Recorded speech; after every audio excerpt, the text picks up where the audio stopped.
ನಮಸ್ಕಾರ, ನಾನು Basavaraj. Rapid action force ಮೇಲೆ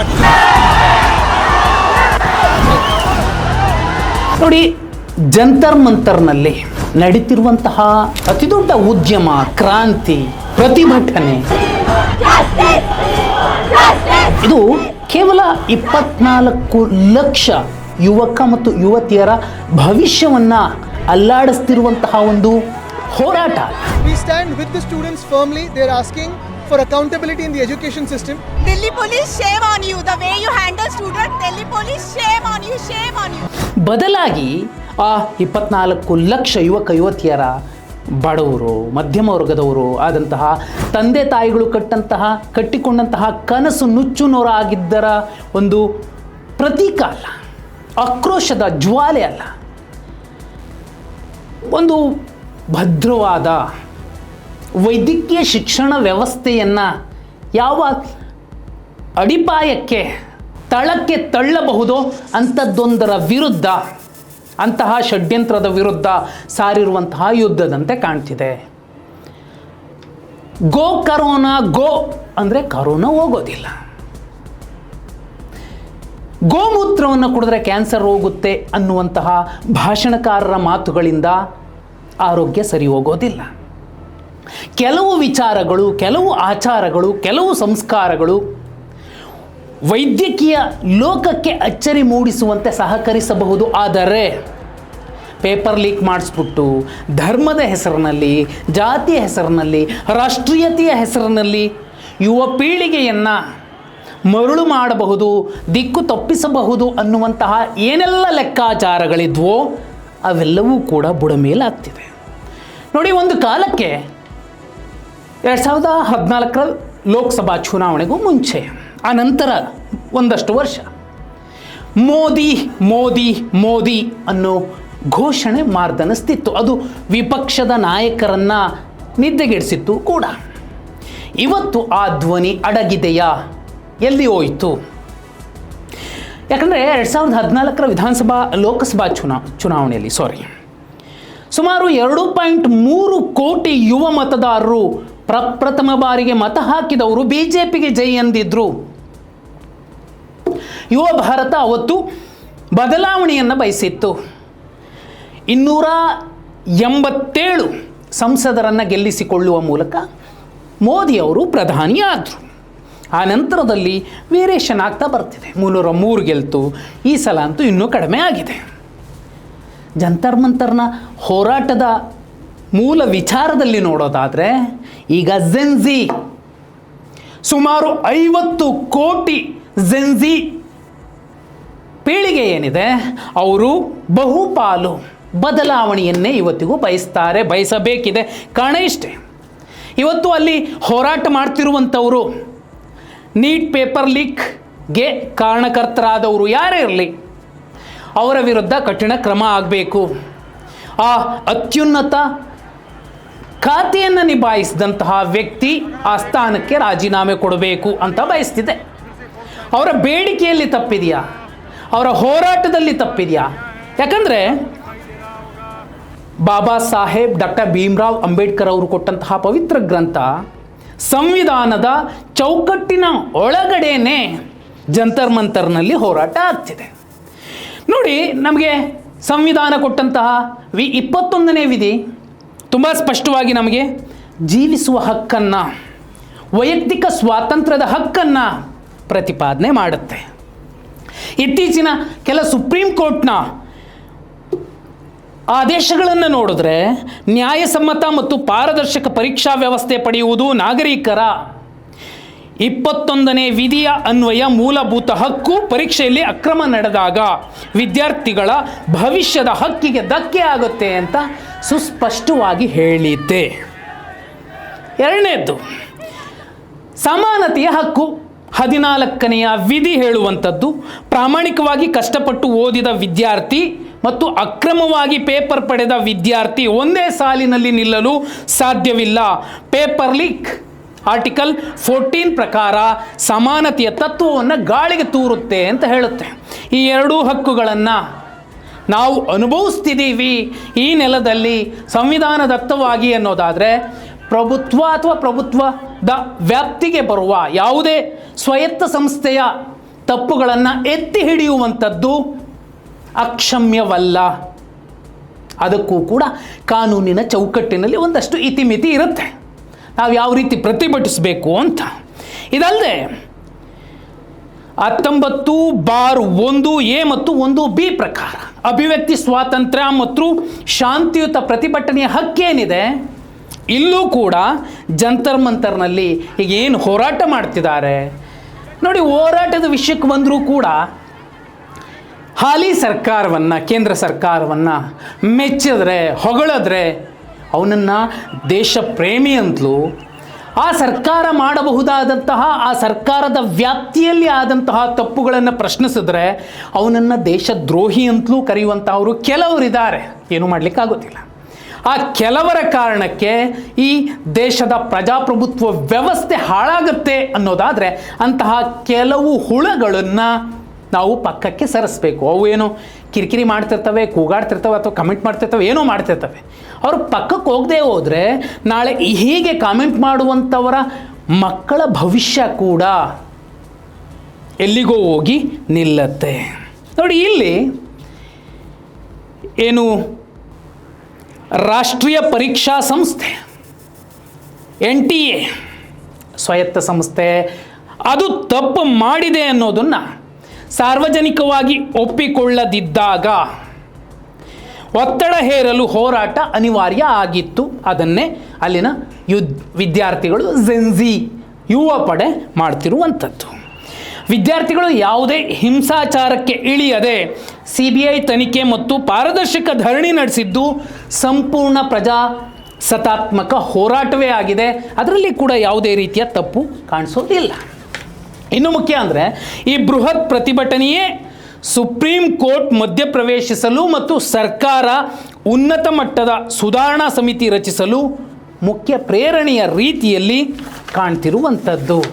ಇಲ್ಲಿ ಸರ್ಕಾರ ಏನು ಮಾಡಬೇಕಾಗಿತ್ತು ನೋಡಿ, ಮುನ್ನೆಚ್ಚರಿಕೆಯ ಕೊರತೆ ಇಲ್ಲಿ ಎದ್ದು ಕಾಣ್ತಿದೆ. ಬಿಡ್ರಿ, ಇವ್ರನ್ನೇನು ಮಾಡೋಕ್ಕಾಗಲ್ಲ, ಇವರು ನಮ್ಮನ್ನೇನು ಮಾಡೋಕ್ಕಾಗಲ್ಲ, ನಮ್ಮ ಸರ್ಕಾರನ ಅನ್ನುವಂತಹ ಧಿಮಾಕು ಬಂದಿರಬಹುದು ಕೆಲವರಿಗೆ. ಇನ್ನೂ ಕೆಲವರಿಗೆ ಮತ್ತೆ ನಾವು ಧರ್ಮದ ಹೆಸರಲ್ಲೋ ಅಥವಾ ರಾಷ್ಟ್ರೀಯತೆಯ ಹೆಸರಲ್ಲೋ ಇವರನ್ನೂ ಕೂಡ ಕಿಡಿಗೇಡಿಗಳು ಅಂತ ಬಿಂಬಿಸಬಹುದು ಅನ್ನುವಂತಹ ಕೆಲ ಮಾರಿಕೊಂಡ ಮಾಧ್ಯಮಗಳ ಅತ್ಯುತ್ಸಾಹ ತಣ್ಣಗಾದಂತೆ ಕಾಣ್ತಿದೆ. ಕಾರಣ ಇಷ್ಟೇ ನೋಡಿ, ಕರ್ನಾಟಕದಲ್ಲೂ ಕೂಡ ಇದು ಕಾಣಿಸಬಹುದು. ಅಲ್ಲಿ ಕೆಲ ಮಾಧ್ಯಮದವರು ಹೋದಾಗ ಜಂತರ್ ಮಂತರ್ಗೆ ಗೋಧಿ ಮೀಡಿಯಾ ಅಂತ ಅವರಲ್ಲಿ ನಿಲ್ಲೋಕ್ಕಾಗದಂತೆ ಓಡಿಸಿದೆ ಜೆನ್ಜಿ ಪೀಳಿಗೆ.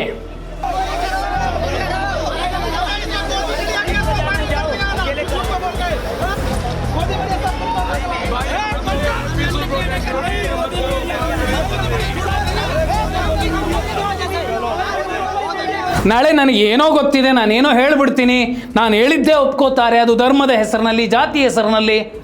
ಜೆನ್ಜಿ ಯಾವತ್ತೂ ಕೂಡ ಧರ್ಮ ಮತ್ತು ಜಾತಿಯನ್ನು ನೋಡೋದಿಲ್ಲ. ದೇಶ ಪ್ರೇಮವನ್ನು ಹೆಚ್ಚಿಗೆ ಹೊಂದಿರುವಂತಹ ಜೆನ್ಜಿ ಸುಭದ್ರ ಮತ್ತು ತುಂಬ ಆರೋಗ್ಯಕರ ಸರ್ಕಾರಗಳನ್ನು, ಜನಸ್ನೇಹಿ ಸರ್ಕಾರಗಳನ್ನು, ವ್ಯವಸ್ಥೆಯನ್ನು ಬಯಸುತ್ತೆ. ಒಂದು ವೇಳೆ ಅದು ಇಲ್ಲ ಅಂದಾಗ ಅಂತಹ ಕೆಟ್ಟ ಸರ್ಕಾರ ಮತ್ತು ಕೆಟ್ಟ ವ್ಯವಸ್ಥೆಗಳನ್ನು ಬೇರೆ ಸಮೇತ ಕಿತ್ತು ಬಿಸಾಕಿ ಹೊಸ ವ್ಯವಸ್ಥೆಯನ್ನು ಕಟ್ಟುವಂತಹ ತಾಕತ್ತು ಇವತ್ತಿನ ಜೆನ್ಜಿ ಪೀಳಿಗೆಗಿದೆ. ನೋಡಿ, ಅಲ್ಲಿ ತುಂಬ ತುಂಬ ದಪ್ಪಗಿರುವಂಥವ್ರು ಅಂಥವ್ರಲ್ಲ, ಎಷ್ಟು ತುಂಬ ಸಣ್ಣಗಿರುವಂಥವ್ರು.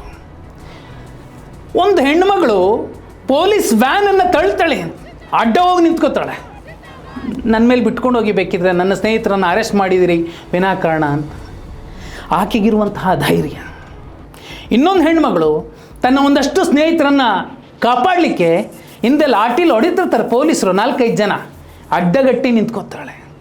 ಈ ಹೆಣ್ಣುಮಕ್ಕಳ ಧೈರ್ಯ ಇದೆಯಲ್ಲ ನೋಡಿ, ಪೊಲೀಸ್ ಅಟ್ರಾಸಿಟಿ ಕೂಡ ಅಲ್ಲಿ ಎಷ್ಟು ದೊಡ್ಡದಾಗಿ ಕಾಣಿಸುತ್ತೆ ಅಂದರೆ, ಸುಮ್ಮನೆ ಕೂತಿದ್ದಂತಹ ಹೆಣ್ಣುಮಕ್ಕಳಿಗೆ ಹೊಡೆದಿರುವಂಥವ್ರು, ಸುಮ್ಮನೆ ನಿಂತಿದ್ದಂತಹ ಹೆಣ್ಣುಮಕ್ಕಳಿಗೆ ಪೊಲೀಸ್ ವ್ಯವಸ್ಥೆಯಲ್ಲಿ ಅತ್ಯುನ್ನತ ಸ್ಥಾನದಲ್ಲಿರೋರು ಕಪಾಳಕ್ಕೆ ಬಿಟ್ಟಿದ್ದು. ಇವತ್ತು ದೆಹಲಿಯ ಹೈಕೋರ್ಟ್ನಲ್ಲಿ ಇವೆಲ್ಲವೂ ಕೂಡ ವಿಚಾರಣೆಗೆ ಒಳಪಟ್ಟಿವೆ. ಇನ್ನೂ ಒಬ್ಬ ಕಟುಕ ನೀಚ ಪೊಲೀಸ್ ಹೆಣ್ಣು ಮಗಳನ್ನು ಹಿಂದಿನಿಂದ ಆಕೆಯ ಮರ್ಮಾಂಗಕ್ಕೆ ಲಾಠಿಯಿಂದ ಹೊಡಿತಾನೆ, ತಿವಿತಾನೆ. ಪೊಲೀಸರು ಮಾಡಿದ್ದೆಲ್ಲ ತಪ್ಪು, ಯಾಕಂದರೆ ಆದೇಶ ಏನು ಬಂದಿರುತ್ತೋ ಅದನ್ನು ಅವ್ರು ಪಾಲಿಸ್ತಾರೆ. ಆದರೆ ನ್ಯಾಯಾಂಗ ವ್ಯವಸ್ಥೆ ಸರ್ಕಾರಗಳ ಎಲ್ಲ ಆದೇಶವೂ ಕೂಡ ಕಾನೂನಾತ್ಮಕವಾಗಿ ಸರಿಯೇ ಇದೆ ಅನ್ನೋದನ್ನು ವಿಧಿ ಇಲ್ಲದೆ ಅಥವಾ ವಿಚಾರಣೆ ಇಲ್ಲದೆ ಒಪ್ಪಿಬಿಟ್ರೆ ಪೊಲೀಸರಿಗೆ ಲೈಸೆನ್ಸ್ ಕೊಟ್ಟಂಗಾಗುತ್ತೆ, ನೀವು ಎಲ್ಲೇ ಪ್ರತಿಭಟನೆ ಮಾಡಿದ್ರೂ ಕೂಡ ಹಿಡ್ಕೊಂಡು ಹೊಡೀರಿ ಅಂತ. ಇಲ್ಲಿ ಸಾರ್ವಜನಿಕ ಪರೀಕ್ಷೆ ಅಕ್ರಮ ತಡೆ ಕಾಯ್ದೆ ಪ್ರಕಾರ ಅದಿದ್ದಾಗ್ಯೂ ಕೂಡ ಬಿಹಾರದ ಪಾಟ್ನಾ ಮತ್ತು ಜಾರ್ಖಂಡ್ನ ಹಜಾರಿಬಾಗ್ನಲ್ಲಿ ಪ್ರಶ್ನೆ ಪತ್ರಿಕೆ ಸೋರಿಕೆಯಾಗಿದ್ದು NTA ಸುರಕ್ಷತಾ ನಿಯಮಾವಳಿಗಳ ಸಂಪೂರ್ಣ ವೈಫಲ್ಯ ಆಗಿತ್ತು. ವ್ಯವಸ್ಥೆ ಅಲ್ಲಿ ಏನು ಮಾಡ್ತಿತ್ತು, ಸಂಬಂಧಪಟ್ಟ ಅಧಿಕಾರಿಗಳು ಅಥವಾ ಸಂಬಂಧಪಟ್ಟ ಖಾತೆಯ ಸಚಿವರುಗಳು ಅಥವಾ ಅವರು ಸಮೋಸ ತಿಂತಿದ್ರ, ಮಂಡಕ್ಕಿ ತಿಂತಿದ್ರ, ಗೆಣಸು ಕೆತ್ತುತ್ತಿದ್ರ ಕೇಳಬೇಕಾಗಿದೆ. ಜೆನ್ಸಿ ಕೇಳ್ತಿರೋದ್ರಲ್ಲಿ ತಪ್ಪಿಲ್ಲ. ಎರಡನೇದ್ದು, ಪೊಲೀಸ್ ತನಿಖೆಯಲ್ಲಿ ಆಧಾರಗಳು ಸಿಕ್ಕರೂ ಆರಂಭದಲ್ಲಿ ಅಕ್ರಮವನ್ನೇ ನಿರಾಕರಿಸಿದ್ದು ಸರ್ಕಾರ ಮಾಡಿದ ಬಹುದೊಡ್ಡ ಹೊಣೆಗೇಡಿತನ, ನಾಚಿಕೆಗೇಡಿತನದ ಕೃತ್ಯ. ಮೂರನೇದ್ದು, ವಿದ್ಯಾರ್ಥಿಗಳು ರಸ್ತೆಗೆ ಇಳಿಯುವ ಮುನ್ನವೇ ಅವರ ಸಂದೇಹಗಳನ್ನು ಆಲಿಸಿ ಪರಿಹರಿಸುವ ಸೂಕ್ತ ಕಾನೂನಾತ್ಮಕ ವ್ಯವಸ್ಥೆಯನ್ನು ಸರ್ಕಾರ ಕಲ್ಪಿಸಿದ್ದರೆ ಜಂತರ್ ಮಂತರ್ಗೆ ಯಾರೂ ಕೂಡ ಹೋಗ್ತಿರಲಿಲ್ಲ, ಇಷ್ಟು ದೊಡ್ಡ ಮಟ್ಟದಲ್ಲಿ ಪ್ರೊಟೆಸ್ಟ್ ಆಗ್ತಿರಲಿಲ್ಲ. ನಾಳೆ ಸಂಸತ್ಗೂ ನುಗ್ತಾರೆ. ಯಾರು? ಅವರು ಭಾರತೀಯರು, ಅಲ್ಲಿಗೂ ಹೋಗ್ಲಿಕ್ಕೆ ಅವ್ರಿಗೆ ಹಕ್ಕಿದೆ, ಪ್ರಶ್ನೆ ಕೇಳೋದಕ್ಕೆ ಹಕ್ಕಿದೆ, ಧ್ವನಿ ಎತ್ತೋದಕ್ಕೆ ಹಕ್ಕಿದೆ. ನಾವು ಸಂಸದರು, ನಾವು ಸಂಸತ್ತೊಳಗೆ ಕೂತ್ಕೊಂಡು ನಾವು ಏನು ಬೇಕಾದ್ರೂ ಮಾಡಬಹುದು. ಸಂವಿಧಾನ ಅದನ್ನು ಹೇಳಲ್ಲ. ಹಾಗಂತ ಭದ್ರತಾ ವೈಫಲ್ಯ ಯಾರಿಂದ ಆಗುತ್ತೆ, ಯಾಕಾಗುತ್ತೆ? ಸರ್ಕಾರಗಳು ಮೈಮರೆತು ಕೂತಾಗ ಹೀಗೆ ಜನ ಅಥವಾ ಪ್ರತಿಭಟನಾಕಾರರು ಸರ್ಕಾರದ ವಿರುದ್ಧ ರೊಚ್ಚಿಗೆದ್ದಾಗ ಯಾಕೆ ಎದ್ದೋಳ್ತಾರೆ? ಮೊದಲೇ ಅದನ್ನು ಬಗೆಹರಿಸಿದ್ರೆ, ಇಲ್ಲಪ್ಪ ನೀವು ಇಲ್ಲಿಗೆ ಬರೋ ತನಕ ಬರೋ ಅಗತ್ಯ ಇಲ್ಲ, ನಿಮ್ಮದೇನಿದೆ ಸಮಸ್ಯೆ ನಾವು ಬಗೆಹರಿಸ್ತೀವಿ ಅನ್ನುವಂತಹ ಅತ್ಯುನ್ನತ ಜಾಗಗಳಲ್ಲಿ ಕೂತವರು ಅಧಿಕಾರಿಗಳಿರಲಿ, ಜನಪ್ರತಿನಿಧಿಗಳಿರಲಿ, ಆ ಕೆಲಸವನ್ನು ಮಾಡಬೇಕಾಗಿತ್ತು, ಮಾಡಿಲ್ಲ. ಇನ್ನು ಮುಖ್ಯ ಅಂದರೆ ಶಾಂತಿಯುತವಾಗಿ ಧರಣಿ ನಡೆಸ್ತಿದ್ದಂತಹ ವಿದ್ಯಾರ್ಥಿಗಳನ್ನು ಪೊಲೀಸರು ಬಲವಂತವಾಗಿ ವಶಕ್ಕೆ ಪಡೆದದ್ದು ಸುಪ್ರೀಂ ಕೋರ್ಟ್ನ ಅನಿತಾ ಠಾಕೂರ್ ಪ್ರಕರಣದ ಮಾರ್ಗಸೂಚಿಗಳಿಗೆ ವಿರುದ್ಧವಾಗಿದೆ. ನೋಡಿ, ಕೊನೆಯದಾಗಿ ತುಂಬ ಸ್ಪಷ್ಟವಾಗಿ ಹೇಳಬಹುದು, ಈ ಎಲ್ಲ ಪ್ರಕರಣ, ಅದು ಸಾಗ್ತಿರುವ ರೀತಿ ನೀತಿಗಳು, ಅಲ್ಲ ಇಲ್ಲಿ ಕಾಕ್ರೋಚ್ ಜನತಾ ಪಾರ್ಟಿ ತಪ್ಪಿದೆ. ಅರೆ, ಕಾಕ್ರೋಚ್ ಜನತಾ ಪಾರ್ಟಿ ದೇಶದ್ರೋಹಿ ಪಕ್ಷ ಅನ್ನೋದಾದರೆ ಕೇಸ್ ಹಾಕಿ ಒಳಗೆ ಒದ್ದು ಜಡೀರಿ. ಬೇಡ ಅಂದವ್ರು ಯಾರು? ಸುಮ್ಮನೆ ಆರೋಪ ಮಾಡೋದು, ಆರೋಪಕ್ಕೆ ಸಾಕ್ಷಿ ಇದೆ ಅನ್ನೋದಾದರೆ ಅದು ಯಾರೇ ಆಗಿರಲಿ ಒದ್ದು ಒಳಗೆ ಹಾಕಬೇಕು. ಅವರೇನು ಮೇಲಿಂದ ಎಳೆದಿಲ್ಲ, ಮತ್ತು ಈಗ ಇರುವಂತಹ ಸರ್ಕಾರ ಏನು ಮೇಲಿಂದ ಎಳೆದಿಲ್ಲ. ಕೇಂದ್ರದಲ್ಲಿರಲಿ, ರಾಜ್ಯದಲ್ಲಿರಲಿ, ತಪ್ಪು ಯಾರೇ ಮಾಡಿದ್ರು ಒದ್ದು ಒಳಗೆ ಹಾಕಬೇಕು. CJP ಪಾರ್ಟಿಗೆ ಆ ದೇಶದಿಂದ ಈ ದೇಶದಿಂದ ಎಲ್ಲ ಫಂಡಿಂಗ್ ಆಗ್ತಿದೆ. ಅರೆ, ಫಂಡಿಂಗ್ ಆಗ್ತಿದೆ ಅಂತ ಹೇಳ್ತಿರಲ್ಲ, ನಾಚಿಕೆ ಆಗಲ್ವ ನಿಮಗೆ? ನಿಮ್ಮ ಹತ್ರನೇ ಸರ್ಕಾರ ಇದೆ, ನಿಮ್ಮ ಹತ್ರನೇ ಅಧಿಕಾರಿ ವರ್ಗಗಳಿದ್ದಾವೆ, ಒಂದು ಆದೇಶ ಕೊಡ್ರಿ. ಯಾವಾಗ ನಮ್ಮಲ್ಲಿ ಸಾಕ್ಷ್ಯದ ಕೊರತೆ ಇರುತ್ತೆ ಅಥವಾ ಸತ್ಯದ ಕೊರತೆ ಇರುತ್ತೆ, ಪ್ರಾಮಾಣಿಕತೆಯ ಕೊರತೆ ಇರುತ್ತೆ, ನಾವು ಏನೋ ಒಂದು ಸಬೂಬನ್ನು ಹೇಳಿ ತಪ್ಪಿಸಿಕೊಳ್ಳುವ ಒಂದು ಪ್ರಯತ್ನದ ಭಾಗವಾಗಿ ಇಲ್ಲ ದೇಶಪ್ರೇಮಿ ಅಥವಾ ದೇಶದ್ರೋಹಿ ಅನ್ನುವಂತಹ ಹಣೆಪಟ್ಟಿ ಕಟ್ಟಬಹುದು, ಕಟ್ಟಿ ಸುಮ್ಮನೆ ನಿಲ್ಲಬಹುದು. ಆದರೆ ಚರಿತ್ರೆ ಯಾರು ಈ ರೀತಿ ಯಾಮಾರಿಸ್ತಾ ಬರ್ತಾರೆ ಅಂಥವರ ಮುಖಕ್ಕೆ ಕ್ಯಾಕರಿಸಿ ಉಗಿಯುತ್ತೆ. ಅದು ಎಡ ಇರಲಿ, ಬಲ ಇರಲಿ, ಮಧ್ಯದಲ್ಲಿ ನಿಂತಿರೋರು ಇರಲಿ, ಯಾರೇ ಇರಲಿ, ಚರಿತ್ರೆಯನ್ನು ನಾವು ಚರಿತ್ರೆಯಲ್ಲಿ ಸರ್ವಕಾಲಕ್ಕೂ ಕೂಡ ಯಾಮಾರಿಸ್ಕೊಂಡು, ಗೂಬೆ ಕೂರಿಸ್ಕೊಂಡು, ಟೋಪಿ ಹಾಕ್ಕೊಂಡು ಬಂದಂತಹ ಪಕ್ಷ, ನಾಯಕ, ವ್ಯವಸ್ಥೆ, ಸಿದ್ಧಾಂತ ಅದು ಉಳಿದಿಲ್ಲ, ಕಾಮಿಡಿ ಪೀಸ್ ಆಗುತ್ತೆ. ನೋಡಿ, ಇಲ್ಲಿ ಒಂದಷ್ಟು ಪ್ರಶ್ನೆಗಳು ಉದ್ಭವಿಸುತ್ತೆ. NTA ಮೇಲಿನ ನಂಬಿಕೆಯ ವಿಶ್ವಾಸಾರ್ಹತೆ ಎಲ್ಲಿಗೆ ಬಂದು ನಿಲ್ಲುತ್ತೆ?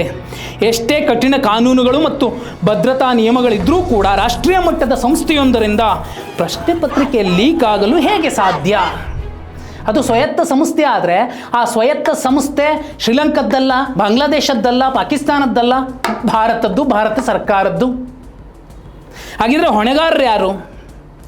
ಕಷ್ಟಪಟ್ಟು ರಾತ್ರಿ ಹಗಲು ಓದುವ ಸಾಮಾನ್ಯ ಬಡ ಮಧ್ಯಮ ವರ್ಗದ ವಿದ್ಯಾರ್ಥಿ ಕೋಟಿ ಕೋಟಿ ಹಣ ಚೆಲ್ಲುವ ಅಕ್ರಮಕೋರರ ಮುಂದೆ ಸೋಲ್ತಾನೆ ಅನ್ನೋದಾದರೆ ಅವನು ಯಾಕೆ ಶ್ರಮ ವಹಿಸಬೇಕು? ಇಂಥವ್ರು ಈ ರೀತಿ ಪೇಪರ್ ಲೀಕ್ ಮಾಡಿ ಮುಂದೆ ಬರೋರೇ ನಾಳೆ ನೀವು ಅರ್ಶನಕ್ಕೆ ನೀರು ಹಾಕೊಂಡು ಕುಡೀರಿ, ಗೋ ಕರೋನಾ ಗೋ ಅನ್ನಿ ಅಂತ ಹೇಳಬಹುದಾಗುತ್ತೆ. ಕೆಲವು ಸಂಸ್ಕಾರ, ಕೆಲವು ಆಚರಣೆಗಳಲ್ಲಿ ವೈದ್ಯಕೀಯ ಉದ್ದೇಶಗಳು, ಕಾರಣಗಳು ಅಥವಾ ಪರಿಹಾರಗಳು ಸಿಗಬಹುದು. ಎಲ್ಲವೂ ಕೂಡ ಈ ಥರದ್ರಿಂದಲೇ ಆಗತ್ತೆ. ಈ ಥರ ಕೊರೋನಾದಲ್ಲಿ ಪಾಸಾದವರು ಮತ್ತು ಈ ರೀತಿ ಪೇಪರ್ ಲೀಕ್ಗಳ ಮೂಲಕ ಪಾಸಾದವರು ನಮ್ಮನ್ನು ನಾಳೆ ಟ್ರೀಟ್ ಮಾಡೋಕ್ಕೆ ಬರ್ತಾರೆ ಅಂದರೆ ಭಾರತದ ಸಾಮಾನ್ಯರ ಆರೋಗ್ಯ ವ್ಯವಸ್ಥೆ ಎಲ್ಲಿಗೆ ಬಂದು ನಿಲ್ಲಬಹುದು, ಅವರ ಆರೋಗ್ಯ ಸ್ಥಿತಿ ಎಲ್ಲಿಗೆ ಬರಬಹುದು. ಎರಡನೇದು, ಇಲ್ಲಿ ಸರ್ಕಾರದ ಜಾಣಕುರುಡು ಮತ್ತು ತಡವಾದ ಸ್ಪಂದನೆ ಕೂಡ ಪ್ರಶ್ನಾರ್ಹ. ಪಾಟ್ನಾ ಪೊಲೀಸರು ಆರಂಭದಲ್ಲೇ ಸಾಕ್ಷಿ ಸಮೇತ ಅಕ್ರಮವನ್ನು ಬಹಿರಂಗಪಡಿಸಿದ್ರೂ ಆಡಳಿತ ಮಂಡಳಿ ಮತ್ತು ಸರ್ಕಾರ ಆರಂಭದಲ್ಲೇ ಯಾವುದೇ ಲೀಕ್ ಆಗಿಲ್ಲ ಅಂತ ನಿರಾಕರಿಸಿದ್ದು ಯಾಕೆ? ಉತ್ತರಿಸೋದು ಯಾರು? ಇನ್ನು ಶಿಕ್ಷಣ ಕ್ಷೇತ್ರ ಮತ್ತು ಕೋಚಿಂಗ್ ಮಾಫಿಯಾಗಳ ಕಟ್ಟುಪಾಡು ಇಲ್ಲಿ ಚರ್ಚೆ ಆಗ್ತಿದೆ. ಇಂದು ನೀಟ್ನಂತಹ ಸ್ಪರ್ಧಾತ್ಮಕ ಪರೀಕ್ಷೆಗಳು ಕೇವಲ ಪ್ರತಿಭೆಯ ಓರೆಗಲ್ಲಾಗಿ ಉಳಿದಿಲ್ಲ, ಬದಲಾಗಿ ಸಾವಿರಾರು ಕೋಟಿ ರೂಪಾಯಿಗಳ ಕೋಚಿಂಗ್ ಉದ್ಯಮ ಮತ್ತು ಶಿಕ್ಷಣ ಮಾಫಿಯಾದ ಹಿಡಿತದಲ್ಲಿದೆ ಇಂತಹ ಪರೀಕ್ಷಾ ಸಂಸ್ಥೆಗಳು ಅನ್ನೋದು ಸುಸ್ಪಷ್ಟ ಆಗತ್ತೆ. ಚರ್ಚೆ ಮಾಡಬೇಕಲ್ವ? ಮತ್ತು ಪ್ರತಿಭಟನೆಯನ್ನು ಹತೋಟಿಗೆ ತರುವ ಧೋರಣೆ ಎಷ್ಟು ಸರಿ ಇದೆ? ತಮ್ಮ ಭವಿಷ್ಯಕ್ಕಾಗಿ ಧ್ವನಿ ಎತ್ತಿದ ವಿದ್ಯಾರ್ಥಿಗಳನ್ನು, ಸಂಸತ್ತಿನ ಸಮೀಪ ನ್ಯಾಯ ಕೇಳಲು ಬಂದ ಯುವ ಜನತೆಯನ್ನು ಬ್ಯಾರಿಕೇಡ್ ಹಾಕಿ ವಶಕ್ಕೆ ಪಡೆದು ಹೋರಾಟ ಹತೋಟಿಗೆ ತರಲು ಯತ್ನಿಸಿದ್ದು ಎಷ್ಟು ಸರಿ?